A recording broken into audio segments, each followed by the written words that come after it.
Donc encore une fois, un grand merci pour votre présence ce soir dans le cadre de ces événements autour de la commémoration et de l'hommage qui sera rendu à Noëlla Rouget. Il y a eu plusieurs types de célébrations. Là, nous allons aborder un pan livresque et littéraire ce soir autour des livres de la Résistance et de la liberté. Et effectivement, il y a des valeurs qu'il ne faut jamais oublier, et parmi celles-ci, connaître l'importance et le prix de la liberté. Parce que c'est bien beau de disserter sur ses joies, mais peut-on vraiment le faire en toute connaissance de cause quand on n'en connaît pas pleinement la valeur? Et justement, cette valeur, elle apparaît souvent par l'absence ou par la privation de liberté. L'actualité de ces derniers mois, de ces dernières années, nous a certes servi à cet égard de piqûre de rappel, mais en étant loin de circonstances connues par nos aïeux, que ce soit sous l'Ancien Régime ou plus récemment durant telle occupation ou telle loi martiale.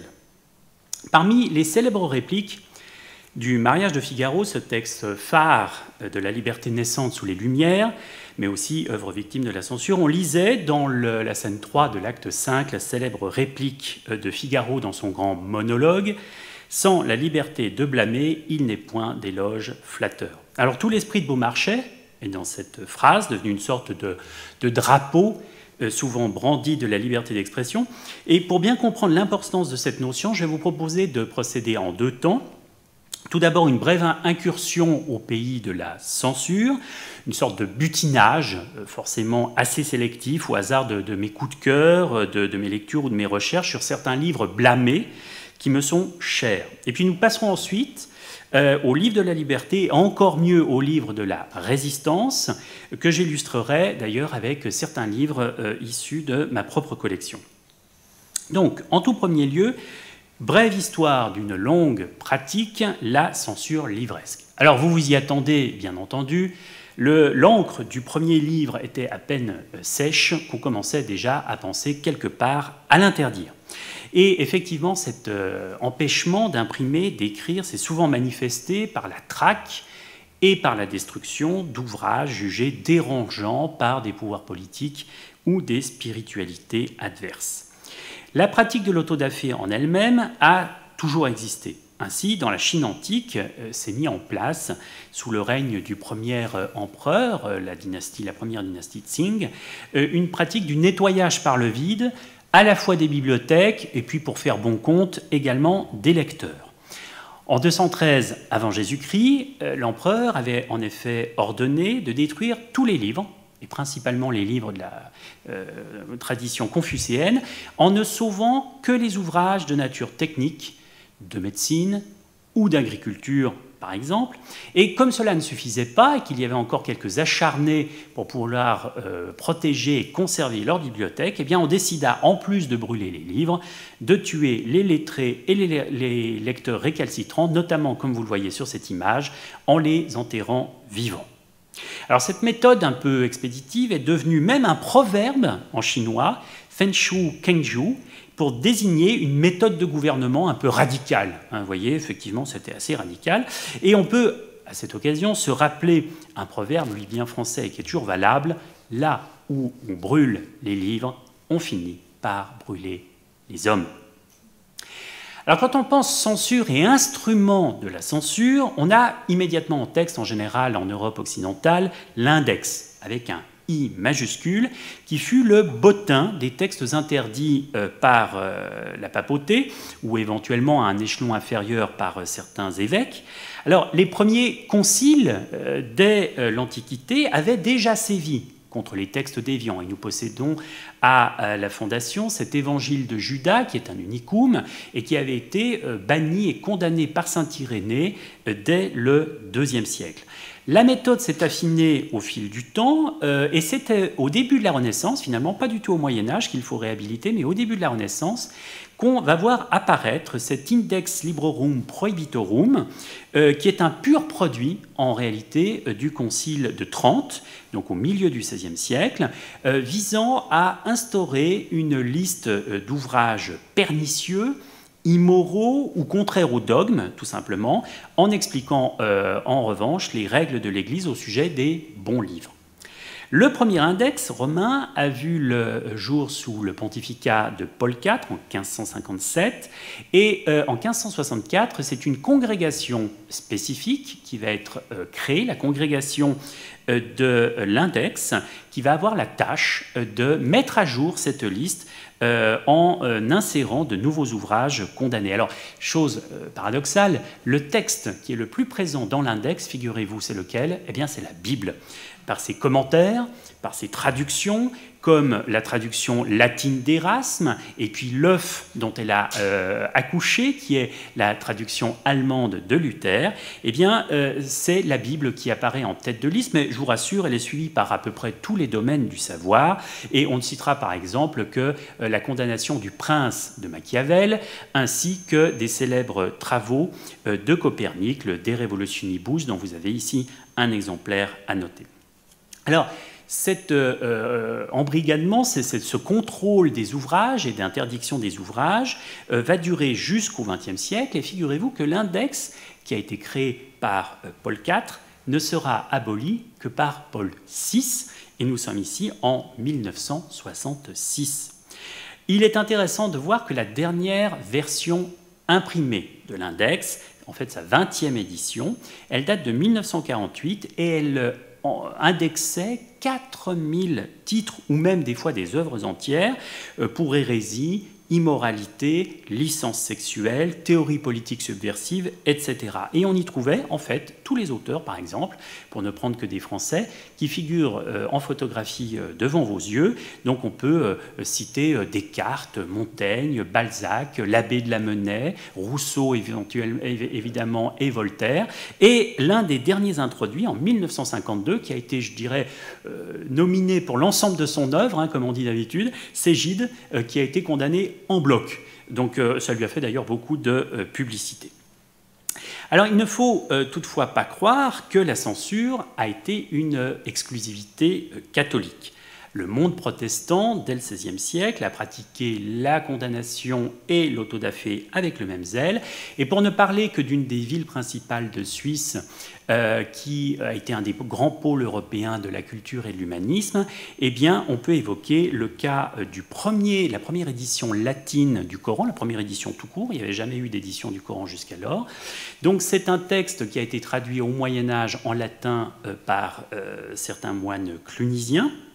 Et au milieu du XVIe siècle, l'imprimeur Johannes Oporinus décide d'imprimer ce texte sans demander d'autorisation, parce qu'il se doutait bien, à vrai dire, qu'elle lui serait refusée. Et de fait, ça n'a pas manqué. Le Conseil de Bâle a jugé le projet blasphématoire, a fait saisir les feuillets déjà imprimés et arrêté l'audacieux éditeur, qui n'aura finalement la liberté retrouvée que grâce à l'intervention de certains grands noms de la Réforme, Luther en tout premier lieu. Alors, échaudé mais pas totalement découragé, Oporinus va relancer le projet en s'assurant quand même une protection impériale, c'est déjà pas mal, et puis également en promettant croix de bois, croix de fer qu'il n'indiquerait ni son nom, ni le lieu d'édition sur la page de titre que vous avez devant les yeux.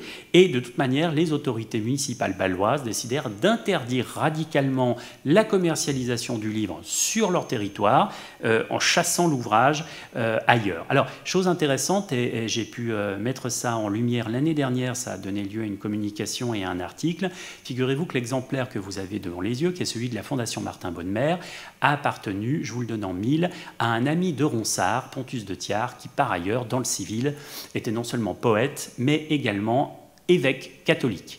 Donc figurez-vous que cet évêque catholique a possédé un texte musulman, imprimé par un protestant, interdit à Bâle et figurant évidemment à l'index. Ça fait quand même beaucoup pour un seul livre, mais c'est un beau parcours.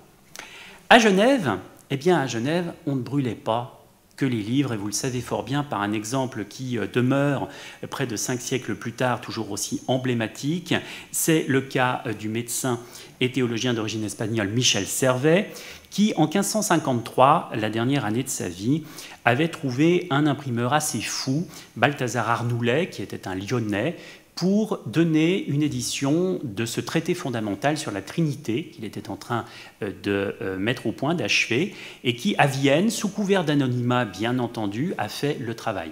Sauf que, voilà, pas de chance, ils ont été dénoncés, l'ouvrage et l'auteur ont été condamnés, et Servet ne va finalement sauver sa vie que par la fuite.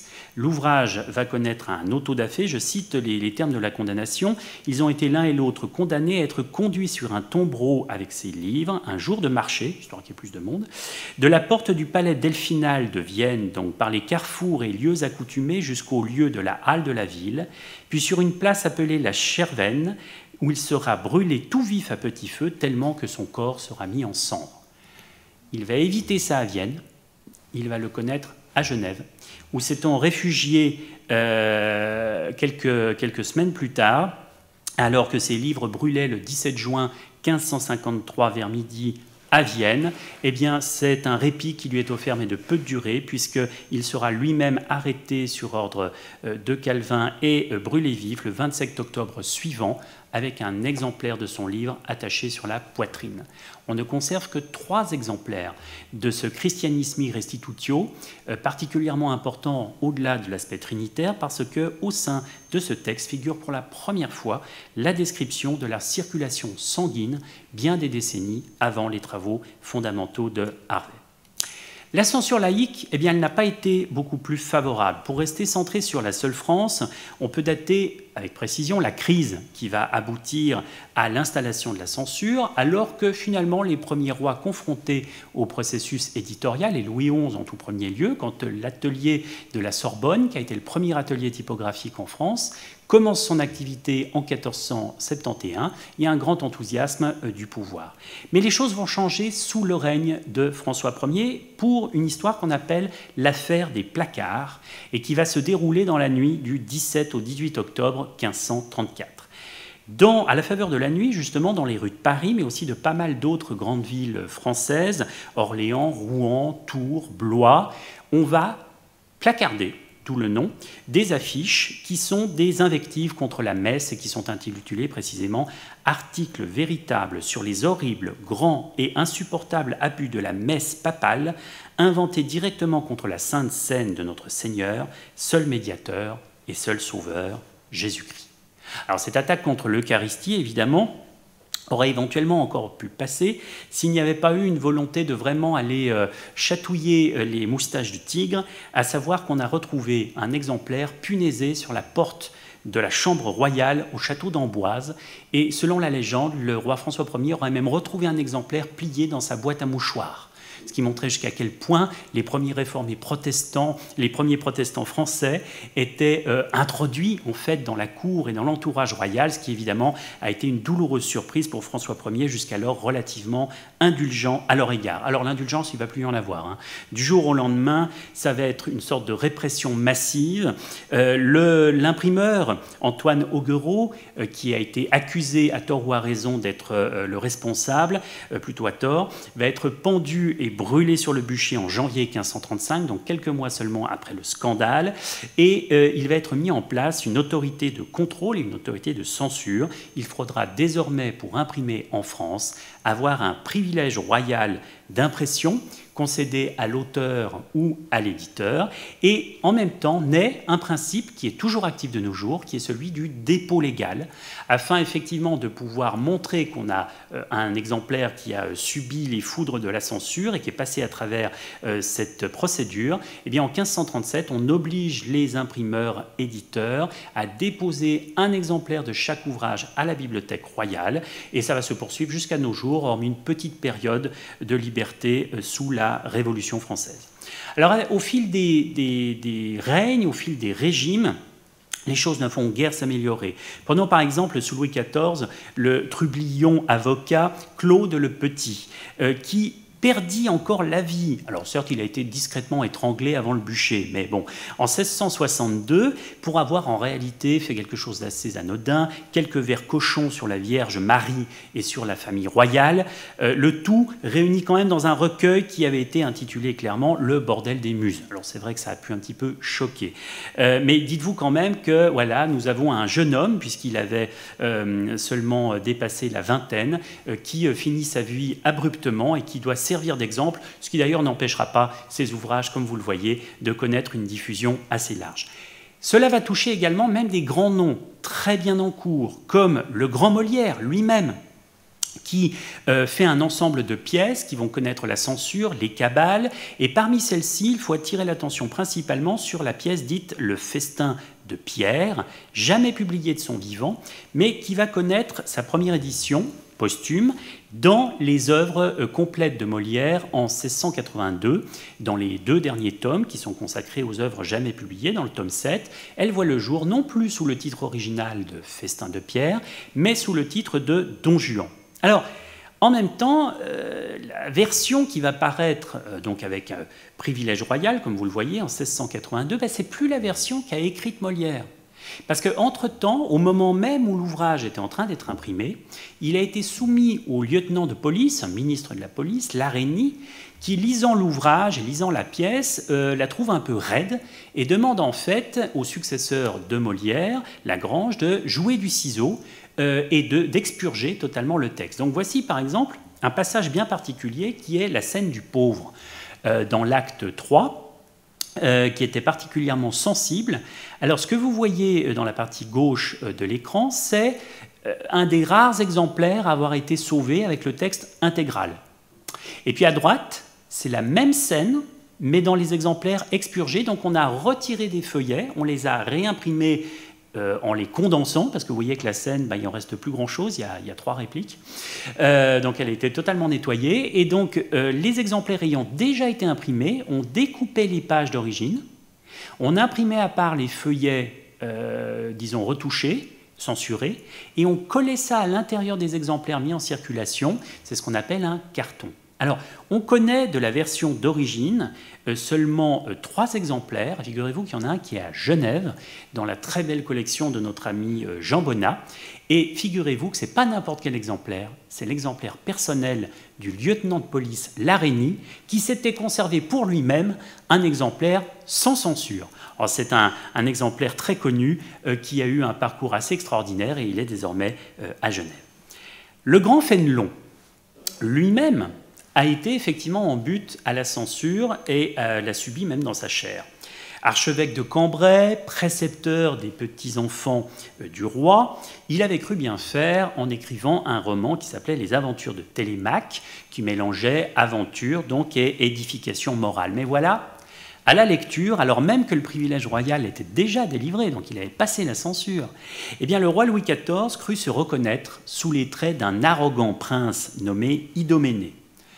L'impression était en cours. L'ordre royal arrive directement chez l'imprimeur, on stoppe tout.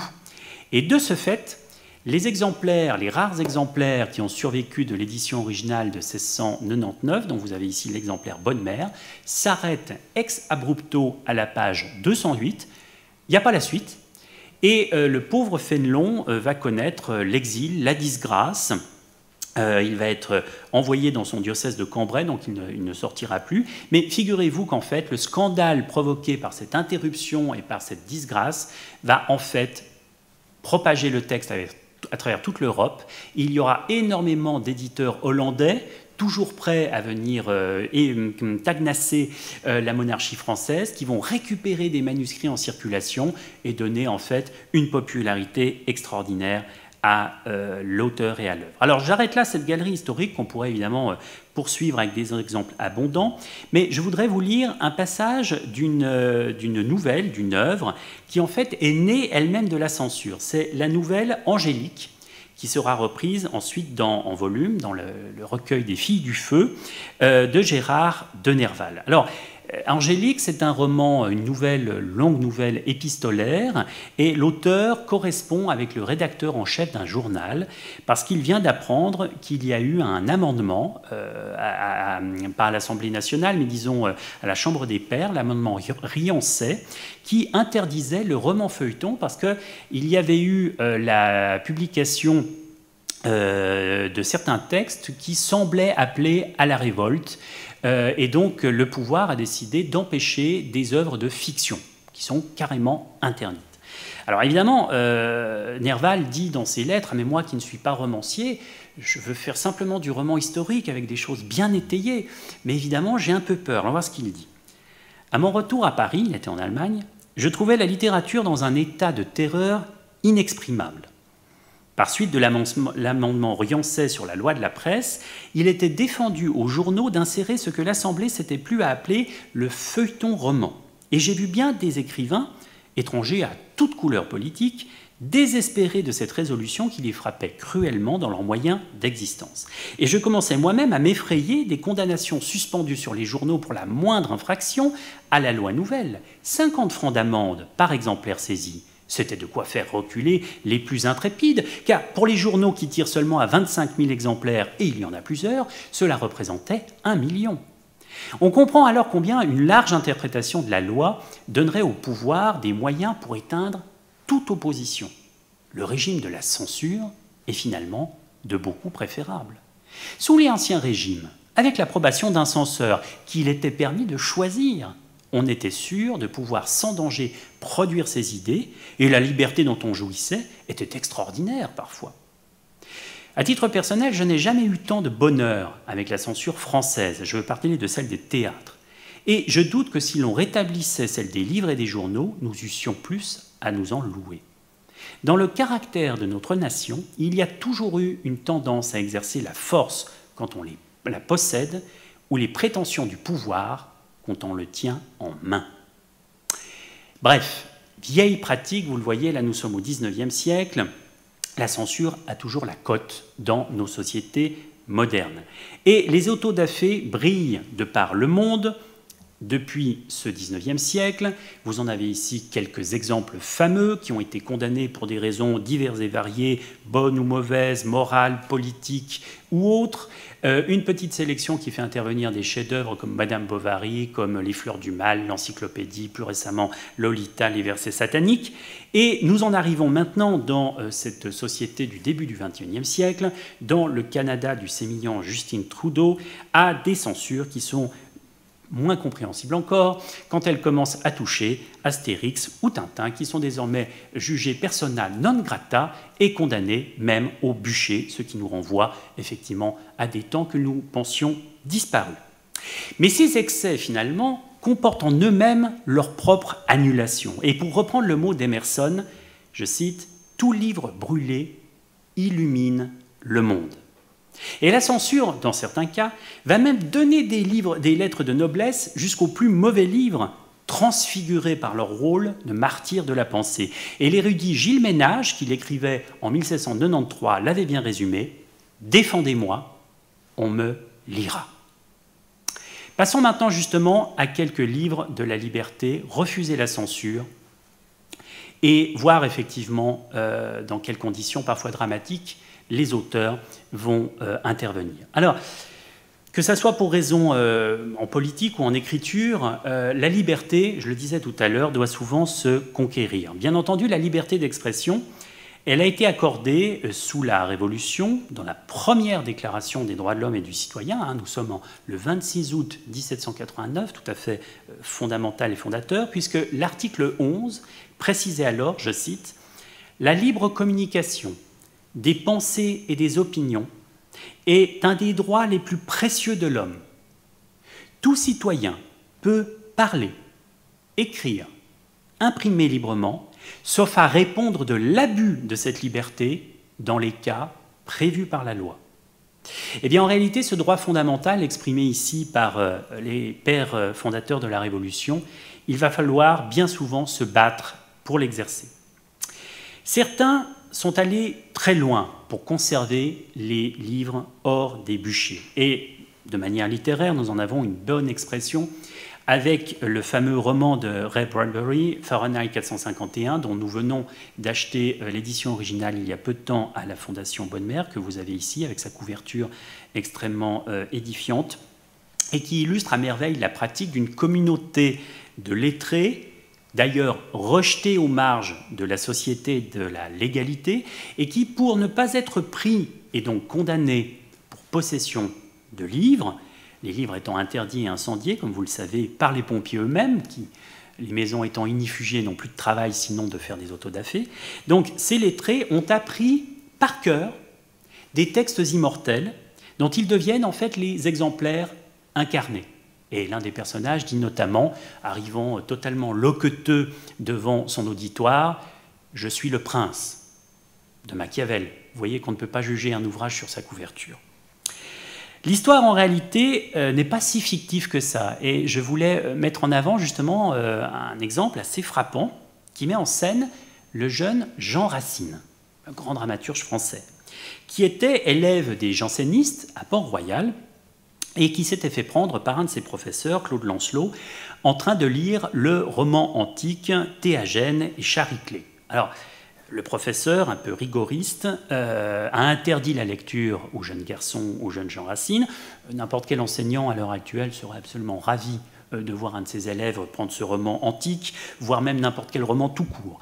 Mais disons qu'à l'époque, l'œuvre d'Héliodore était considérée comme peu convenable pour un jeune garçon. Donc saisie du livre, qui est jeté dans la cheminée devant son propriétaire, le petit Racine, et ce dernier, figurez-vous, ne va pas désarmer. Il va s'en procurer un autre exemplaire, qui est de nouveau saisi par le professeur et rebrûlé, et idem pour le troisième exemplaire. Mais alors là, attention, Racine va l'apprendre par cœur. Et une fois qu'il aura fini de l'apprendre par cœur, il va l'apporter de manière volontaire à son maître et va lui dire « Vous pouvez brûler ce livre-là comme les autres, je n'en ai plus besoin. » Alors, en pays catholique comme en pays protestant, on l'a vu tout à l'heure, il y a effectivement de la censure, de la traque des livres sur les lieux et les périodes. Et des villes, néanmoins, vont devenir des sortes de pôles de la contestation. On va finir par s'imprimer tout ce qui était interdit dans le reste de l'Europe. Et la Hollande, Cologne, Francfort, vont devenir du XVIIe au XIXe à peu près des centres d'impression et de diffusion des textes prohibés, notamment à destination de la France ou des principautés allemandes. Et elles livraient donc des impressions qui étaient publiées sous des adresses fictives, puisqu'évidemment, les véritables imprimeurs ne voulaient pas prendre le risque d'être poursuivis, même par leurs propres autorités, qui auraient pu avoir des pressions politiques.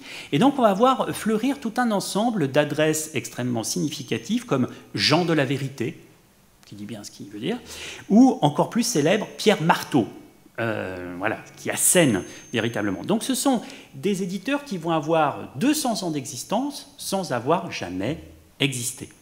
Alors cette dernière mention, par exemple, se retrouve pour la première fois, Pierre Marteau, le masque de Pierre Marteau apparaît au titre donc de cette histoire d'Henri III, qui voit le jour soi-disant à Cologne en 1666, et Henri Lété qui sort des ateliers hollandais, notamment des Elzévirs de Leyde. Et à partir de là, il va y avoir un succès. Tous les éditeurs contestataires vont reprendre cette fausse adresse qui va fleurir sur des ouvrages imprimés en Hollande, Amsterdam, Rotterdam, en Belgique, à Bruxelles, en Allemagne, et même chez certains ateliers clandestins français, notamment du côté de Rouen. Alors, quitte à parler de fausses adresses éditoriales, figurez-vous qu'en fait, il y a eu pour les éditeurs, les imprimeurs genevois, une sorte de combine qui leur permettait d'exporter leurs livres interdits en terre catholique. Alors comment ont-ils fait? Ils avaient besoin d'une adresse typographique qui ne, disons, suscite pas la curiosité ou du moins l'attention des douaniers. Alors plutôt que de mettre Geneva en latin ou Genève en français, ils vont aller chercher un nom de village moins connu, plus consensuel, qui sonne un petit peu ce qu'on veut, qui va être Colonia à Lobrojum. Alors, Colonia à Lobrojum, c'est quoi? C'est colonie. Vous ne saviez pas que vous étiez sur une terre voilà, de clandestinité et qui va colporter des choses interdites. Eh bien, en fait, cette adresse, elle était faite, oui, mais uniquement pour l'exportation. Et donc, pour l'exportation en terre catholique, c'était très bien, ça noyait le poisson. Par contre, quand il s'agissait d'emmener le livre en terre réformée, bah là c'était contre-productif, parce que du coup on ne reconnaissait pas que c'était évidemment une grande maison genevoise qui avait fait l'édition. Alors sur certains exemplaires comme celui-ci, on voit apparaître au composteur, rajouter au composteur la localisation exacte de Genève, qui vient donc se superposer à celle de Colonie, et qui nous montre en fait que là, l'ouvrage était manifestement destiné à une commercialisation en terre réformée. Alors il existait un trafic, il n'y a pas d'autre mot, un trafic clandestin pour des ouvrages dans des canaux qui pouvaient les amener sur des longues distances, souvent mis dans les ballots de ces colporteurs, dans la hotte de ces colporteurs qui franchissaient les frontières, et on calait les ouvrages, les pamphlets au fond de la hotte avec des ouvrages bien pensants par-dessus. Évidemment, il est difficile de penser qu'on pouvait faire passer la frontière à d'énormes in-folios très épais, donc c'était souvent des choses assez modestes. Figurez-vous que ce principe, que là nous avons croisé pour le XVIe, XVIIe siècle, eh bien, le XIXe va l'utiliser de la même manière. Et quand Victor Hugo, après le coup d'État du 2 décembre 1851, va être forcé à l'exil en direction des îles anglo-normandes, eh bien, il va continuer le combat contre Napoléon III en publiant Les Châtiments, Napoléon le Petit, dans des formats qui n'étaient pas ceux de ses livres habituels. Ses œuvres, jusqu'à présent, avaient vu le jour dans des majestueux in-octavo, très confortables, qui étaient le format standard pour un auteur de son niveau. Et là, on va passer à des formats in-16, de toute petite taille, qui sont faciles à dissimuler. Et dans certains cas, on va même faire des tirés à part de certains chapitres, qui seront imprimés sur une simple feuille de papier et qui seront ensuite pliés en fascicules, des choses que l'on peut glisser par exemple dans une enveloppe et envoyer directement en France en espérant avec de bonnes chances que ça passe les filets de la censure. Alors, le texte que vous avez ici, qui est aussi un achat récent pour la Fondation Bonne-Mère, ce n'est pas contre Napoléon III, c'est contre ses hôtes, donc contre les Anglais. C'est la lettre ouverte qu'il va mettre au point contre Lord Palmerston, qui était le secrétaire d'État à l'Intérieur, ministre de l'Intérieur, auquel il avait écrit pour demander la grâce d'un condamné à mort. Vous savez à quel point Victor Hugo était investi contre la peine capitale, et l'homme avait été pendu à Guernesey en février 1854 dans des conditions assez atroces. Le bourreau était débutant, bon, il a fait un peu ses essais, puis finalement la corde a cassé 3 fois avant qu'effectivement les cervicales craquent. Bon, je ne vous fais pas le détail, mais toujours est-il que Hugo, informé des conditions, vexé de ne pas avoir eu un retour de la part du ministre, lui écrit une lettre cinglante, une lettre ouverte cinglante, qui dit, entre autres, « Un jour, il y a quelques années de cela, je dînais avec vous. Vous l'avez, je suppose, oublié. Moi pas. Ce qui me frappa en vous, c'était la façon dont votre cravate était mise. On me dit que vous étiez célèbre pour l'art de faire votre nœud. Eh bien, je vois que vous savez aussi faire le nœud d'autrui. » Donc, vous pensez bien que cette lettre ouverte a été évidemment condamnée, va voir le jour à soi-disant une adresse, et là vous la reconnaissez sur la page de titre, Genève et New York. Alors, ça a vu le jour ni à Genève ni à New York, mais bel et bien, effectivement, dans l'île anglo-normande, où il a trouvé un imprimeur complaisant. Alors, mine de rien, ça va être très mal accepté par la couronne, qui va demander, en fait, à Hugo de faire de ses valises et de bouger de quelques kilomètres sur une autre île, ce qui explique le déménagement de Guernesey en direction de Jersey. Donc, vous voyez que ça tient à peu de choses, et souvent à des tout petits fascicules. Mais venons-en maintenant à notre histoire contemporaine, c'est-à-dire à la période noire de la Seconde Guerre mondiale. Dès 1940, dès les débuts de l'occupation, des auteurs, des éditeurs, des imprimeurs vont mobiliser leurs talents, leurs compétences pour sortir des textes de résistance, non seulement strictement politiques, bien sûr, mais également littéraires. Et dans ce cadre-là, les noms des éditions de Minuit, du Silence de la mer, de Vercors sont évidemment indissociables de cette période noire de notre histoire récente, et rarement un livre aura eu un tel retentissement et un tel culte que le Silence de la mer, à la fois pour des raisons patriotiques et conjoncturelles, mais également de véritable qualité littéraire. Alors, l'œuvre a été publiée sous le pseudonyme de Vercors, qui cachait l'écrivain Jean Brulaire. Et figurez-vous que durant la guerre, certains l'ont attribué, par méconnaissance, à André Gide, qui avait, bien malgré lui, endossé ce masque de Vercors. Alors, pour rappel, le court roman met en scène au début de l'occupation un jeune officier allemand, Werner von Ebrennach, cultivé, raffiné, épris de culture française, d'ailleurs provenant d'une famille huguenote exilée, en aucun cas nazi, et qui vient s'installer dans une famille bourgeoise française. On réquisitionne pour lui une chambre. Il fait la rencontre de ses hôtes, un homme âgé et sa nièce. Donc les deux propriétaires français vont lui opposer un silence glacial, sans jamais témoigner de l'intérêt pour ces tentatives de rapprochement. Et en fait, le propos du roman, qui justement montre que le patriotisme peut s'exercer, la résistance peut s'exercer par un silence actif finalement et absolu, avec une histoire d'amour qu'on sent naître entre l'officier et la jeune nièce, qui sont tous les deux en fait des victimes d'une certaine manière de cet état de fait. Et l'officier, vous le savez, à la fin demandera sa mutation sur le front de l'Est sans espoir de retour. Alors c'est un symbole de la littérature de résistance, et figurez-vous pourtant que l'œuvre à l'époque a rencontré pas mal de détracteurs. Pour certains résistants, notamment du côté communiste, l'image trop polissée, presque sympathique d'une certaine manière, de l'officier allemand rendait ce texte suspect. Et il y a même eu du côté soviétique certains critiques pour parler d'une œuvre, je cite, de provocation, écrite certainement par un nazi pour servir l'action d'intoxication menée par la Gestapo. Des termes assez sévères. Hein.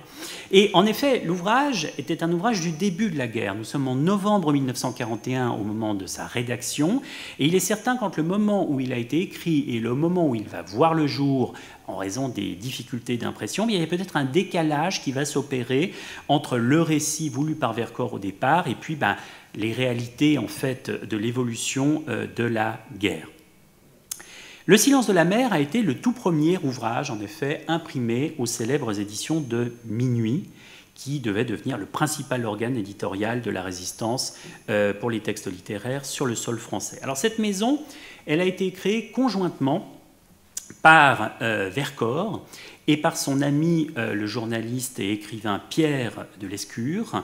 Et dans ses mémoires, dont je vous conseille la lecture, qui s'appelle « La bataille du silence », Vercors expliqua l'origine du nom, aujourd'hui célèbre, je cite, « Édition souterraine, édition des catacombes, édition de la liberté, édition du refus. Mais un jour, rue Bonaparte, je jouais avec les mots, l'ombre, la nuit, minuit, et sur ce dernier me reviennent soudain un titre de Duhamel, un autre de Macorlan, la confession de minuit, la tradition de minuit. Bon sang, mais voilà ce qu'il nous faut, les éditions de Minuit. J'en suis si enchanté que je file aussitôt chez Lescure, qui n'en est pas moins heureux que moi. Alors par contre, ça crée une légende qu'il faut vite dissiper. Non, ils n'ont jamais imprimé à minuit, parce que ça aurait été drôlement suspect. Donc en fait, ils imprimaient en plein jour, de préférence les jours de fermeture de l'imprimerie, en faisant croire qu'il y avait du travail à récupérer, mais ça ne se faisait pas en faisant tourner les rotatives, effectivement, à minuit. Les voisins auraient probablement pas téléphoné à la Gestapo, mais probablement aux policiers pour signaler du tapage nocturne. Alors l'ouvrage en lui-même, la première édition, va voir le jour, va être achevé d'imprimer le 20 février 1942, par ceux qui étaient les éditeurs de Brulaire-Vercors avant la guerre, Claude Houdeville et Ernest Hollard, alors qui vont avoir énormément de mal pour se fournir en fait du papier, tout simplement, trouver les encres, les caractères, et donc faire un petit livre, de nouveau cette pratique du petit livre qu'on peut dissimuler sous le manteau. C'est un travail extrêmement élégant qui va être tiré quand même à 350 exemplaires, résultat de 2 mois de travail, sauf que ces 350 exemplaires, évidemment, vont connaître les avanies de l'occupation. Déjà, ils vont devoir attendre l'automne 42 pour commencer à être diffusés. Donc, vous voyez, février à l'automne 42. On va commencer par diffuser ça à Paris, auprès d'une centaine de personnalités, des artistes, des écrivains, des grands patrons de l'industrie, des magistrats, des universitaires, et puis le reste de ce qui restait, à peu près donc 200 à 150 exemplaires, on va essayer de les faire passer en zone sud, en zone nono, la zone non occupée. Sauf que voilà, il y a des douaniers allemands sur toute la zone et ils vont saisir les ouvrages. Et donc on peut supposer qu'à l'heure actuelle, il reste environ 150 à 200 exemplaires de l'édition originale de ce texte mythique. Et donc il n'est pas excessif de parler de, pour reprendre les mots de pas mal de libraires qui vendaient certes l'exemplaire, mais enfin ils ont quand même raison sur le fond, d'un signe rareté. Voilà, c'est quand même un texte toujours recherché. Alors, devant cette captation, devant cette saisie, une deuxième édition va voir le jour assez rapidement, là pour le coup, les processus sont désormais rodés, et cette édition va de manière très symbolique voir le jour le 25 juillet 1943, jour de la chute du tyran de Rome, donc Mussolini. Le succès de cette œuvre ne va pas se limiter au sol français, va même dépasser ses frontières rapidement. Par des copies dactylographiées, le texte va parvenir à Londres, où le général de Gaulle va ordonner tout un ensemble de rééditions afin d'augmenter son champ d'écho.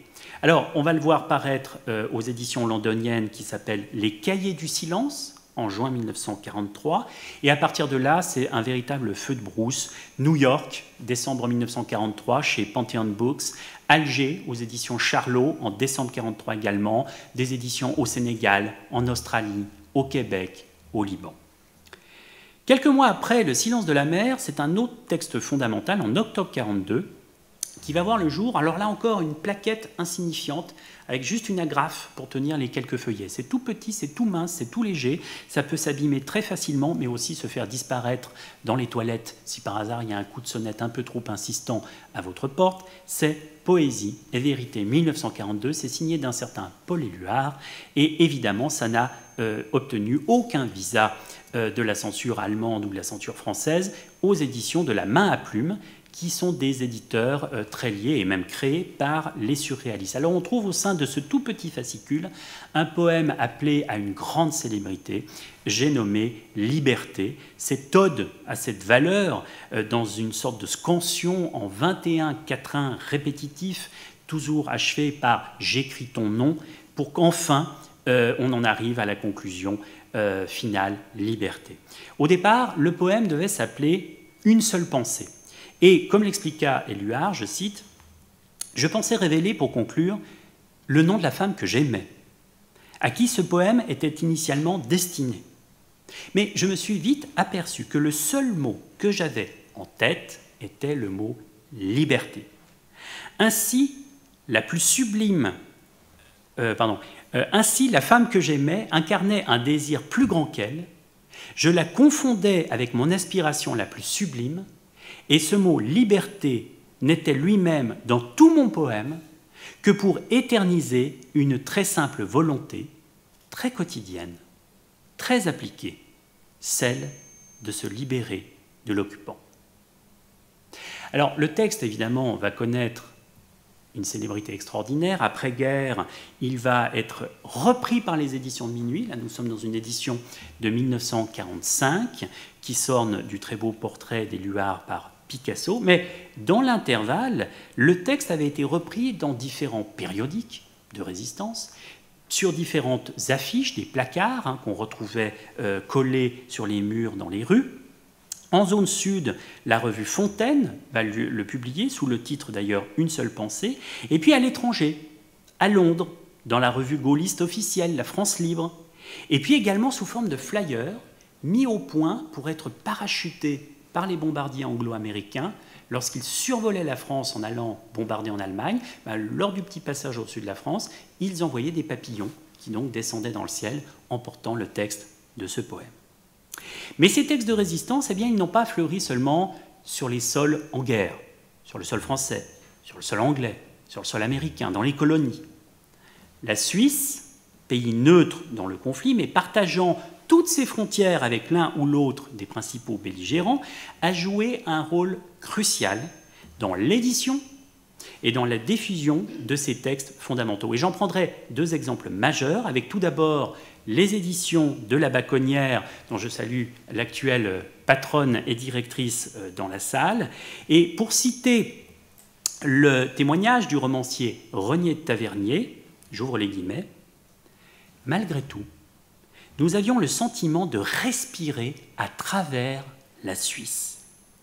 Il y avait une toute petite lucarne ouverte par laquelle nous arrivait ce qu'écrivaient à l'étranger Saint-Jean-Perse, Maritain, Supervielle, œuvres qui nous parvenaient à travers les éditions de la Baconnière, les Cahiers du Rhône ou les Trois Collines. » Alors, les éditions de la Baconnière, elles ont été créées à Neuchâtel en 1927. Et c'est un jeune professeur de français à Bâle, Albert Béguin, qui va créer en leur sein, à partir de 1942, une nouvelle collection qui va s'appeler les Cahiers du Rhône et qui se divisa en trois secteurs, si vous voulez, aux couvertures très symboliques, qui étaient rouge, blanche et bleue, ou bleu, blanc et rouge, comme vous voulez. Elles étaient consacrées pour la bleue au côté littéraire et essai, et pour les blanches et rouges à la poésie et à d'autres types de textes littéraires. Alors c'est un jeune diplomate suisse qui assurait dans la valise diplomatique le transport en France de ces publications clandestines faites en Suisse et qui ramenait les manuscrits d'auteurs de résistance pour les faire imprimer. Donc vous voyez que ça marchait pas trop mal. À mon avis, le recueil le plus important édité dans cette mythique collection, eh bien, c'était Les Yeux d'Elsa d'Aragon. Oui, l'édition originale des Yeux d'Elsa a vu le jour aux éditions de la Baconnière à Neuchâtel le 15 mars 1942. Et vous voyez que le volume s'ouvre notamment sur une reproduction du poème, du manuscrit du poème « La nuit de Dunkerque » qui a été placé en frontispice. Alors vous connaissez ces poèmes qui ont été écrits pour Elsa Triolet, la compagne du poète, et qui mélangent des vers de guerre, de résistance et d'amour de manière absolument extraordinaire. La série blanche a également reçu la deuxième édition d'un autre grand recueil que nous venons de voir, c'est Poésie et vérité 1942. Deuxième édition, elle voit le jour en Suisse. Alors, vous noterez qu'il y a une petite chose quand même à voir, c'est que, regardez le logo qui était celui des Cahiers du Rhône, Dieu, premier servi. Eh bien, le très athée Éluard demandera que ce symbole chrétien qui citait en fait une devise de Jeanne d'Arc soit évacué de la couverture. Donc vous avez un gros blanc.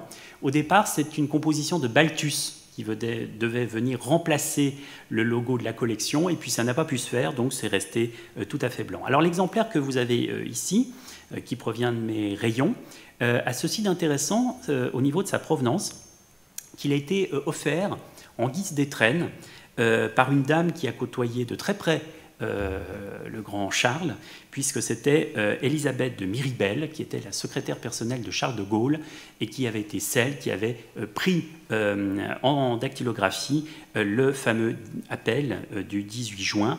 Et donc on voit ici qu'elle offre ce recueil à un ami pour une année nouvelle et qu'elle espère pleine de grands changements. Alors peut-être que c'est 1945, malheureusement ça je n'ai pas pu l'établir. Quant à la collection rouge, eh bien, elle a accueilli, elle aussi, bien des textes d'importance. Alors, je citerai principalement le Brocéliande, d'un autre grand poète, qui, là, pour le coup, est Aragon. Donc, c'est un recueil de 7 poèmes, moins connus, évidemment, que Les Yeux d'Elsa, mais qui, voilà, montre une sorte de mythe arthurien réinvesti dans la Deuxième Guerre mondiale, où de preux chevaliers combattent les forces du mal. Donc évidemment, c'est très évocateur. Et puis, un autre grand poète de la collection rouge, c'est Pierre-Jean Jouve, moins connu aujourd'hui. Alors, il était exilé en 1940 en Suisse. Il va devenir un grand ami de Martin Bonnemer, qui va le soutenir, le patronner en quelque sorte, lui faire obtenir des prix. Et il va livrer donc en 1942 dans la collection rouge ce recueil de poèmes baptisé Les Témoins. Et là, de nouveau, l'exemplaire montre cette sorte de communauté cosmopolite où les exilés se parlent aux exilés, puisque là, l'exemplaire a été offert à un ancien ministre des Affaires étrangères roumain, Grigore Gafențu, qui avait dû quitter son pays dès le début du conflit et qui va en fait demeurer à Genève, où il va devenir un collaborateur du Journal de Genève par une activité de journaliste. Mais ces publications de textes engagés sur sol suisse, figurez-vous, eh bien, elles ne vont pas se faire sans quelques obstacles, comme je vais vous le montrer avec un exemple particulier. Voici toute l'histoire. Nous sommes sur les bords du lac Léman, et un jeune étudiant en droit, François Lachenal, 1918-1997, que nous avons déjà croisé tout à l'heure, avait participé, en octobre 1940, à la création d'une revue à Lausanne, qui s'appelait la revue Trait, et qui était très hostile au nouvel ordre hitlérien. Un an plus tard, il va publier déjà des poèmes de résistance sur les assassinats d'otages à Nantes et à Châteaubriand. Et puis, il va, au terme de ses études, s'engager dans la carrière diplomatique.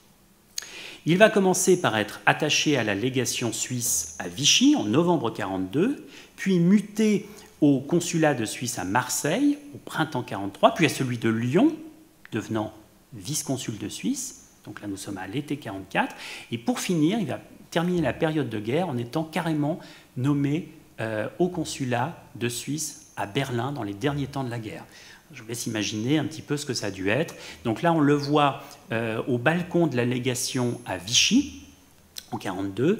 Et puis j'ai fait un montage à côté, c'est sa carte officielle délivrée par le régime nazi qui établit sa fonction d'attaché auprès de l'autorité diplomatique suisse à Berlin. 40 ans plus tard, il devait résumer ainsi sa mentalité durant ces années de guerre. Je cite : « Cette période fut pour la suite, entre autres devoirs, l'occasion de prendre le relais de l'édition française, voire d'être un refuge, et pour moi, de tirer pleinement profit de mon poste à Vichy en jouant au porteur de valises. » Et oui, de fait, il va utiliser les valises, la valise diplomatique, pour faire circuler dans un sens les manuscrits, dans l'autre sens les textes imprimés, réalisés à Lausanne ou à Neuchâtel. Il va reprendre dans le même temps, en parallèle avec son activité diplomatique, il va reprendre la direction des éditions lausannoises des Trois Collines. Et début 1943, il a un projet. Il veut faire imprimer en Suisse Le silence de la mer de Vercors. À Pâques 1943, il va d'ailleurs rencontrer de manière clandestine un des fondateurs, un des cofondateurs des éditions de Minuit, Pierre de Lescure, on en a parlé tout à l'heure.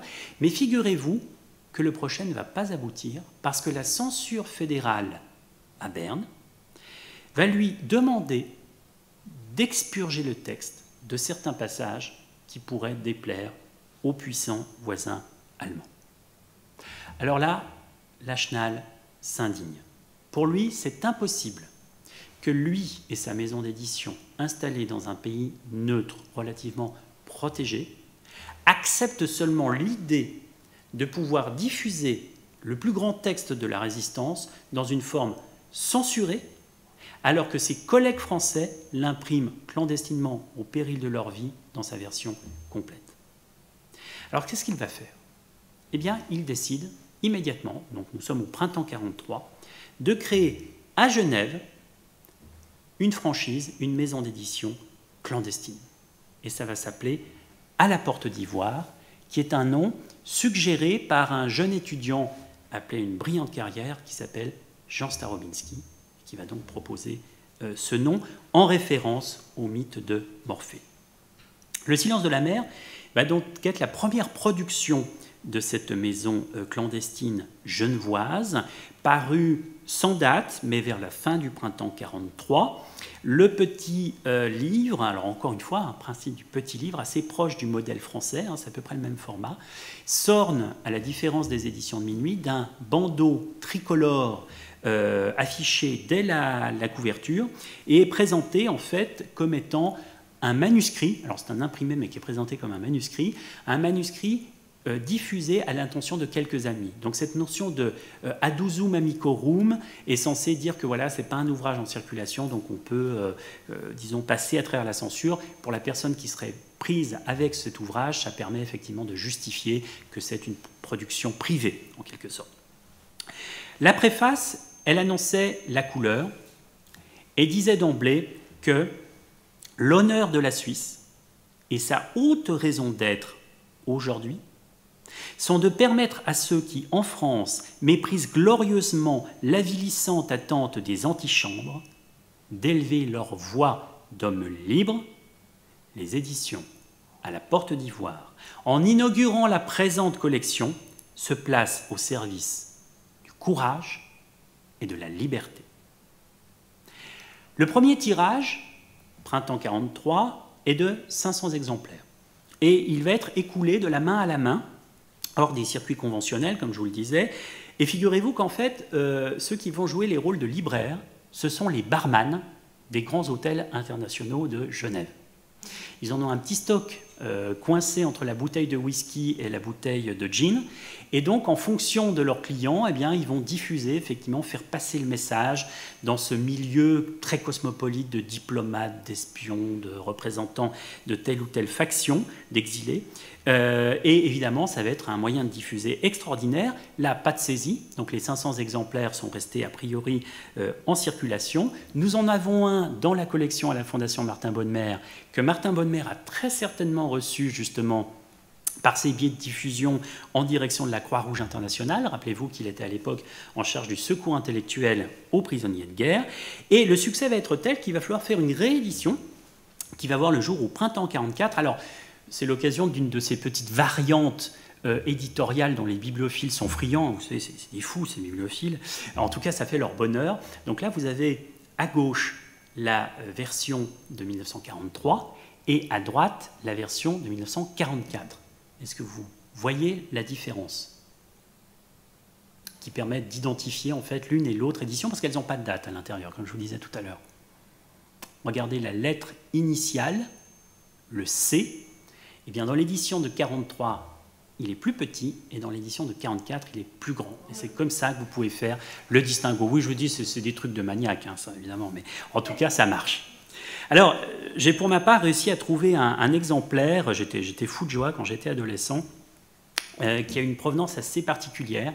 Il a été offert à un poète tessinois qui s'appelait Pericle Patocci, qui était ami de Jouve, ami de Saint John Perse, qui les a traduits notamment en italien. Et le petit exemplaire en question, qui est donc l'édition de 43, s'orne d'un double envoi autographe qui est intéressant parce qu'en fait, ce sont les deux créateurs des éditions de minuit, autrement dit ceux qui ont fait la première vraie édition du Silence de la mer. Donc sur la page de titre en bas, vous avez Pierre de Lescure, dont je vous parlais, qui a rajouté à la main les éditions de minuit ou à la Porte d'Ivoire Genève, dans un envoi qui est daté du 1er janvier 1945, donc la guerre n'est pas encore finie. Et puis plus tardivement, nous sommes là en 1958, encore une année de grande perturbation dans l'histoire de France, c'est Vercors lui-même qui va faire un bel envoi autographe, voilà, en parlant donc de cette année de tous les dangers, à nouveau, qui est pleine d'angoisse, et donc avec tout l'espoir de l'avenir et l'amitié de Vercors lui-même. Alors après ce premier coup d'éclat, passé au-delà de la censure fédérale pour imprimer le Silence de la mer, la collection clandestine va commencer à prendre une sorte de rythme de croisière. Au fil des mois, on va voir apparaître tout un ensemble de grands textes phares de la résistance française, notamment sortis des éditions de minuit, et qui ne pouvaient pas passer la barrière de la censure. Alors ça va être par exemple La Marche à l'étoile, du même Vercors, qui est un roman moins connu, qui est une histoire poignante, celle d'un réfugié hongrois. Alors c'est inspiré du père de Vercors lui-même, un exilé hongrois venu chercher refuge en France, je cite, « par amour pour la France, pays de Voltaire, d'Hugo et de la liberté », et qui finalement sera frappé par l'infâme étoile jaune et finira par tomber sous les mitraillettes de gendarmes français. Ce roman, il avait vu le jour à l'automne 1943 aux éditions de minuit, c'est ce que vous avez en édition originale sur la partie gauche, et donc le texte sera repris de manière clandestine à Genève, à la Porte d'Ivoire. Les deux autres productions de cette maison d'édition clandestine, c'est d'une part le Musée Grévin, qui est là un poème d'Aragon, mais publié sous le masque de François Lacolère. Et figurez-vous que ce texte, qui est donc ici en deuxième édition, après l'édition française, est la première évocation littéraire de la Shoah. Je cite, « Aux confins de la Pologne existe une géhenne, Auschwitz, Auschwitz, aux syllabes sanglantes. » C'est la toute première mention littéraire de la Shoah, qui est donc ici colportée dans le musée Grévin, qui, là encore, n'aurait pas pu passer la censure. Et pour finir, c'est ce recueil, alors qui est un petit peu plus grand de format, qui va voir le jour en 1944, et qui est en fait une anthologie, une sorte de best-of des meilleurs poèmes de résistance, qui est inspiré d'un recueil paru en France occupée qui s'appelle « Honneur des poètes », sous la direction de Paul Éluard, mais qui est ici augmenté de 11 pièces nouvelles, donc c'est une édition qu'on appelle en partie originale. Alors nous en terminons ainsi avec une petite partie de cette histoire du livre censuré ou du livre de la liberté en résistance. Il y aurait bien d'autres textes à évoquer dans ce cas, notamment des éditions parues, comme je le disais tout à l'heure, sur les terres alliées, du côté des États-Unis, avec Saint-Exupéry qui produit là-bas, ou le très très beau livre L'Armée des Ombres, qui va voir le jour chez Charlot à Alger, et qui met en scène un passage que j'aime beaucoup, un vieil aristocrate maurassien, croix de feu, vraiment l'extrême droite absolue des années 30, et qui aide des francs-tireurs partisans d'obédience communiste. Et quand le personnage principal, Gerbier, lui demande « Mais comment se fait-il ?» Il dit « Monsieur, je préfère une France rouge à une France qui rougit. » Belle phrase, effectivement, dans ce magnifique roman qui a été porté à l'écran, comme vous le savez. Nous refermons donc... exactement, avec Lino Ventura dans le rôle-titre. Et j'en termine en vous rappelant que demain, à 18h30, rue Jean Sennevier, à côté du Consulat général de France, se tiendra la cérémonie qui verra le dévoilement de la plaque en hommage à Nola Rouget. Venez à cette cérémonie en son honneur, cette grande dame le mérite bien. Je vous remercie pour votre attention.